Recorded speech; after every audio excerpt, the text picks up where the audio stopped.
Ini Anies Baswedan datang jauh-jauh dari Jakarta, kok yang datang cuma hitungan jari. Kenapa Anies masih mau menemuinya? Inilah cerita di balik layar liputan Anies Baswedan di Kandang Banteng, Jawa Tengah. Bagaimana kisahnya? Jangan lupa subscribe Aksa Nation terlebih dahulu. Akhir pekan kemarin Aksa Nation ikut Anies Baswedan ke Kandang Banteng karena dijadwalkan Anies Baswedan ini bakal kampanye di Jawa Tengah. Nah, ini ekspedisi darat alias menggunakan jalur darat dari Jakarta ini menggunakan mobil. Kita berkumpul di depan pendopo Anies Baswedan lalu bertolak gitu kan sekitar jam tujuan kita berangkat atau jam tujuan kurang kita berangkat lalu mampir dulu di acaranya PKS yang ada di Cibubur, Jakarta Timur. Saat itu ada apel soal saksi untuk PKS di Jakarta dan Anies Baswedan tuh saat kemarin tuh hadir. Nah, setelah itu kita langsung bertolak menuju Jawa Tengah. Nah, ini karena ekspedisi darat ini tanpa diduga ternyata dari kita keluar pintu tol, dari kita masuk pintu tol dari Jakarta Timur itu sudah macet. Waduh, ini bener-bener macet panjang karena ini momennya adalah Nataru, yaitu libur Natal dan Tahun Baru. Jadi hari itu hari Sabtu, jadi kayak banyak orang yang kayak keluar kota dari Jakarta menuju kawasan Jawa Barat, Jawa Tengah dan sekitarnya, bahkan Jawa Timur, dan itu benar-benar macet. Wah, kita sempat stuck juga sekitar panjang, pokoknya ini macetnya macet panjang, ini benar-benar macet. Anies Baswedan di mobil benar-benar kena macet gitu. Terus sempatlah berhenti sejenak gitu kan, meluruskan otot-otot gitu ya biar nggak tegang gitu ya, biar nggak kaku gitu. Dan ini kita sempat istirahat sebentar gitu. Terus ya akibatnya dari macet ini apa, acaranya molor, semuanya molor yang dijadwalkan atau yang sebenarnya disesuaikan sebelumnya, direncanakan misalnya acara jam 2 jadi ada yang harus digunting dan lain sebagainya. Terus akhirnya kita lepas dari kemacetan dan kita udah masuk ke kawasan Indramayu dan kita menuju ke Indramayu. Nah, di sini ada pertemuan antara Anies Baswedan dengan para pelaku usaha yang kena dampak pembangunan tol. Dimana dulu jalur Pantura ini ramai banget, tapi karena ada pembangunan tol, usaha mereka ini banyak yang gulung tikar bahkan tutup gitu, bahkan bangkrut sama sekali. Dan kalau kita lihat di jalur Pantura juga banyak rumah makan yang dulu itu tuh rame, sekarang ini bener-bener sangat sepi gitu. Nah, ini gue heran sama Pak Anies Baswedan ini. Gue pikir ini acara pertama yang didatangin ini bakal ada rame gitu, misalnya ada banyak orang. Ternyata setelah sampai sana nggak beramai orang, nggak ada massa sama sekali. Tapi cuma dari mantan pengusaha yang kena dampak dari pembangunan tol tersebut. Ya jumlahnya mungkin nggak lebih dari 10 orang gitu, atau lebih dikit lah gitu. Pokoknya nggak sampai 20-an orang. Dan ini benar-benar Pak Anies mau menemui mereka dan mau mendengar aspirasi dari para mantan pelaku usaha yang kena dampak jalan tol tersebut. Anies benar-benar datang loh. Ini Pak Anies capek-capek jauh-jauh dari Jakarta kena macet, terus yang ditemui hanya segelintir orang. Tapi inilah gitu kan, maksudnya inilah tujuan Anies Baswedan, ingin menyerap aspirasi dari masyarakat yang yang ingin menyuarakan suaranya dan sebagainya gitu. Jadi Anies Baswedan benar-benar ingin mendengar curhatan atau keluhan dari masyarakat karena ini dampaknya sangat besar gitu. Jadi tidak masalah karena emang Pak Anies Baswedan ingin mendengar langsung dari rakyatnya. Wow, ini luar biasa. Maksudnya kayak ternyata Pak Anies yang nggak rame-rame pun mau datang loh, yang nggak ada masanya sama sekali itu tuh Pak Anies tuh mau datang demi mendengar secara langsung. Wow, luar biasa. Oke, mereka curhat dan sebagaimana, dan Anies Baswedan coba menawarkan solusinya nanti ketika udah jadi presiden. Terus habis itu langsung kita menuju Brebes, Jawa Tengah. Nah, terus sebenarnya acara di Brebes ini harusnya dari siang ya, tapi karena ini malam gitu, karena kita kena macet, jadi kita sampai Brebes tuh udah malam, habis maghriban itu baru masuk Brebes dan perjalanan itu masih panjang gitu. Terus Nah, ada satu titik, ada satu momen di mana Anies Baswedan ini dicegat. Dan ini Pak Anies Baswedan ini disuruh turun lagi dari mobil. Jadi ini kejadian kayak sewaktu di Aceh gitu. Jadi Pak Anies Baswedan ini turun dari mobil, diminta turun dari mobil oleh masyarakat di situ. Lalu Pak Anies Baswedan memberikan pidato singkatnya gitu, maksudnya tentang perubahan dan sebagainya. Benar-benar ini nggak ada persiapan sama sekali, nggak ada panggung, nggak ada mic, nggak ada toa. Bener-bener real Pak Anies ngomong di pinggir jalan. Wow, luar biasa gitu Pak Anies ngomong, karena mereka tuh kayaknya udah nunggu Pak Anies, atau mereka tuh tahu Pak Anies bakal lewat situ. Jadi mereka tuh bener-bener nunggu Anies Baswedan. Wah, ini gue turun dari mobil terus ternyata macet juga gitu. Terus maksudnya karena ada masa ini jadi macet gitu kan. Ya udah terus ngambil gambarnya. Jadi kayak wah, ini luar biasa nih, ternyata kandang banteng juga menginginkan perubahan. Oke. Nah, terus habis itu kita lanjut. Nah, Anies Baswedan ini bertemu dengan kader PKB atau politisi PKB yang ada di Brebes, Jawa Tengah gitu. Terus nah sama gitu. Nah, ini kejadiannya sama kayak di Aceh gitu. Jadi warga sekitar atau tetangga-tetangganya ini datang gitu. Datang untuk melihat Anies Baswedan gitu. Emak-emak, bapak-bapak, anak-anak tuh datang di depan rumah gitu. Ini kan acaranya emang kayak silaturahmi aja gitu kan. Nah, mereka datang di depan rumah pengen melihat Anies Baswedan. Mereka tuh yang biasa nonton sinetron, yang sorry, masih batuk, sorry ya. Jadi mereka yang biasa nonton sinetron ditinggalin demi Anies Baswedan. Bahkan gue sempat nanya, ada pedagang, ada yang buka warung, ditinggalin warungnya, katanya warung gue masih rame. Sebenarnya rame warungnya, tapi karena pengen melihat Anies Baswedan, ya udah mereka datang gitu. Wow, ini luar biasa. Nah, habis dari situ Pak Anies menuju kontrak farming atau jaminan, bikin program jaminan hasil panen akan dibeli, yaitu dengan petani bawang di Brebes gitu. Nah, terus itu acara nah gue baca komentar ini netizen, sebenarnya tuh tadi siang tuh rame.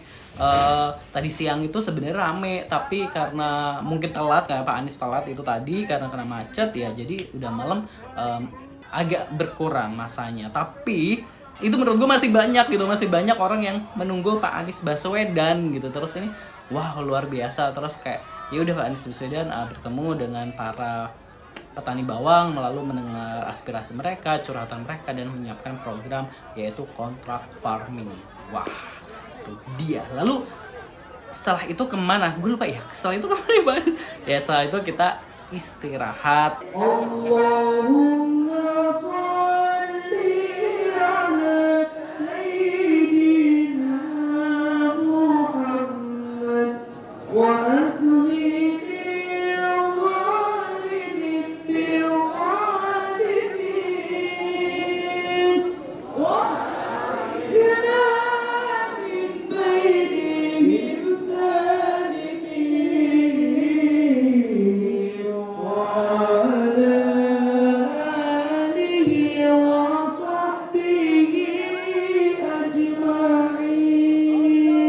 Pindahnya jam 7 pagi, Pak Anies Baswedan ketemu dengan petani di Pekalongan untuk kontrak farming. Nah, di mana Anies Baswedan biasalah mendengar curhatan dari petani-petani di Pekalongan ini khususnya. Nah, ini acaranya juga nggak begitu rame gitu kan, maksudnya benar-benar sederhana. Kayaknya ini emang di konsep sederhana gitu kan, di konsep nggak terlalu banyak massa.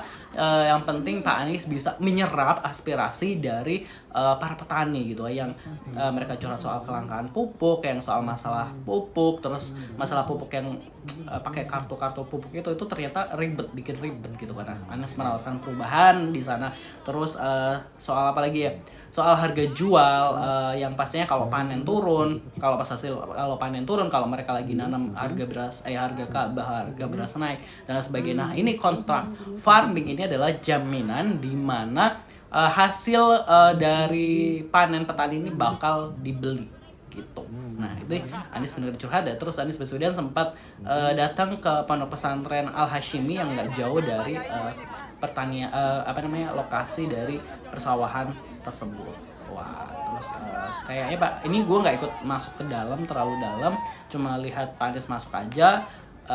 Sebenarnya itu akhirnya dijadwalkan sarapan bersama di Ponpes Al Hashimi tersebut. Wah, udah pagi-pagi dari Pekalongan kita langsung bertolak meluncur ke Semarang. Wah, ini emang jalur darat ekspedisi banget ya. Jadi kita langsung menuju Semarang, Jawa Tengah. Dan kita nggak ke kota Semarang dulu, tapi kita ke Kabupaten Semarang di Ungaran gitu. Di Ungaran ada deklarasi dari alumni Ponpes Lirboyo. Jadi mereka ingin mendeklarasikan dukungan terhadap Anies Baswedan dan Muhaimin Iskandar, di mana mereka tahu bahwa Muhaimin Iskandar merupakan cucu dari salah satu pendiri Nahdlatul Ulama. Pastinya Anies Baswedan merupakan cucu dari pahlawan nasional A.R. Baswedan. Nah, habis deklarasi dan lain sebagainya, Pak Anies Baswedan langsung ke Semarang. Ke Semarang untuk menemui mahasiswa sejateng DIY dalam acara desak Anies lah, konsepnya seperti desak Anies. Jadi ini benar-benar mahasiswa dari Jawa Tengah dan daerah istimewa Yogyakarta hadir di Semarang untuk bertemu dengan Anies Baswedan. Wow, banyak pertanyaan yang terlontar gitu kan soal angin gitu kan, soal membangun 40 kota itu dan lain sebagainya. Pokoknya banyak pertanyaan dari mahasiswa. Ini menurut gue luar biasa antusiasme mahasiswa. Ini ada yang jauh-jauh dari Yogyakarta, dari Purwokerto. Ini emang benar-benar mereka datang untuk mendengarkan gagasan dari Anies Baswedan. Karena emang kalau kita lihat cuma pasangan nomor 1 ini yang mau membuka diri dengan berdialog dengan semua elemen masyarakat, baik mahasiswa gitu. Jadi mereka tuh pengen mendengar apa sih yang pengen dibawa Anies Baswedan, dan mereka tuh, dan Anies Baswedan dan Muhaimin Iskandar tuh nggak menutup diri, nggak jangan-jangan gitu, kalian nggak boleh tahu. Nah itu kan kayak ini agak aneh juga ya kalau ada pemimpin, calon pemimpin tapi nggak membuka diri gitu, nggak membuka dialog gitu. Maksudnya kayak jadi kita tuh nggak tahu apa yang mau dibawa untuk Indonesia gitu kan. Apakah cuma susu gratis doang atau cuma meneruskan ini doang, yang kayak gitu gitu kan. Tapi kan tetap harus tahu gitu. Dan ternyata ini antusiasme mahasiswanya, anak muda ini luar biasa. Berarti kayaknya gelombang perubahan ini semakin meninggi. Benar nggak sih? Oke, habis dari habis dari acara mahasiswa tersebut, tentunya banyak mahasiswa yang ngefans gitu kan pastinya dengan Anies Baswedan. Nah, Pak Anies Baswedan ini lanjut untuk istirahat bentar gitu kan ya, karena kayak perjalanan jauh butuh istirahat. Nah, terus malam harinya beliau ke acara, nah bertepatan dengan malam Natal, beliau ini ke panti asuhan Santo Thomas di, gua lupa nama daerahnya, pokoknya di Ungaran. Nah, disambut ceria oleh anak-anak panti asuhan. Pak Anies juga sempat keliling melihat panti asuhan yang seperti apa, makan bersama, terus ada tanya jawab juga gitu kan. Ini nggak ada kampanye sama sekali ya, cuma kunjungan aja. Terus Pak Anies juga memberikan hadiah buat anak-anak tersebut, kayak dikasih buku cerita, terus ada bola dan lain, tumbler gitu, wah, dan lain sebagainya. Udah, pokoknya itu agenda Anies Baswedan di Jawa Tengah. Wah, gitu. Jadi kayak yang ini ya, maksudnya yang ke panti asuhan ini benar-benar hening, maksudnya kayak emang benar-benar intimate gitu, maksudnya benar-benar deket banget gitu dengan Anies Baswedan. Jadi bisa nanya apa aja gitu. Terus, nah di balik itu apa ya yang menarik juga yaitu, nah Pak Anies Baswedan ini nih sering banget ke pom bensin gitu. Bahkan ada komentar dari netizennya yang gue baca, gue lupa namanya, dia bilang kalau mau ketemu Anies Baswedan tungguin aja di pom bensin gitu. Iya ya, jadi gini, jadi Pak Anies Baswedan tuh emang sering banget akan ke pom bensin karena beliau ini akan ganti baju, biasanya akan ganti baju menyesuaikan dengan lokasi acara gitu, lokasi acara. Jadi kayak misalnya acara yang santri atau yang alumni pondok pesantren itu dia pakai baju muslim dan sarung, terus pas acara mahasiswa dia pakai pakaian casual, kemeja casual dan celana jeans. Jadi beliau ini berusaha menyesuaikan dengan kondisi atau undangan lah gitu, maksudnya audiensnya seperti apa kayak gitu. Terus ini juga pastinya kehadiran Anies Baswedan ini menarik gitu, menarik perhatian orang-orang yang mampir ke SPBU. Ini pasti jadi beruntung banget nih, nggak perlu desak-desakan untuk foto bareng Anies Baswedan, mereka bisa foto bareng Anies Baswedan secara mudah gitu masa kayak gitu. Kalau di SPBU mestinya nggak terlalu ramai masa gitu, jadi bisa minta foto bareng Anies Baswedan itu. Wah, nah itu tadi cerita apa ya, dari perjalanan Anies Baswedan dari Jakarta merangsek ke kandang banteng gitu kan, melawan kemacetan gitu kan ya, demi menjebol kandang banteng. Wah, tentunya bagaimana cerita di balik layar liputan Anies Baswedan di masa kampanye. Saksikan terus di Aksa Nation karena kita akan menceritakan semuanya. Jangan lupa di subscribe yang bermanfaat, di share pastinya. Apalagi ya, semoga cerita ini bermanfaat dan bisa menginspirasi teman-teman semuanya, dan semoga kita mau doanya supaya Pak Anies Baswedan sukses untuk pencalonan presiden 2024. Jangan lupa didoain dan dipilih di 2024 lagi nanti nomor 1 ya, jangan lupa. Terima kasih, jangan lupa subscribe, di like. Gue juga mau ucapin terima kasih buat teman-teman yang udah selalu nonton live-nya Aksa Nation, selalu like, selalu komen positif. Terima kasih banget buat teman-teman semua, terima kasih banget gitu. Jangan lupa subscribe sekali lagi. Wassalamualaikum.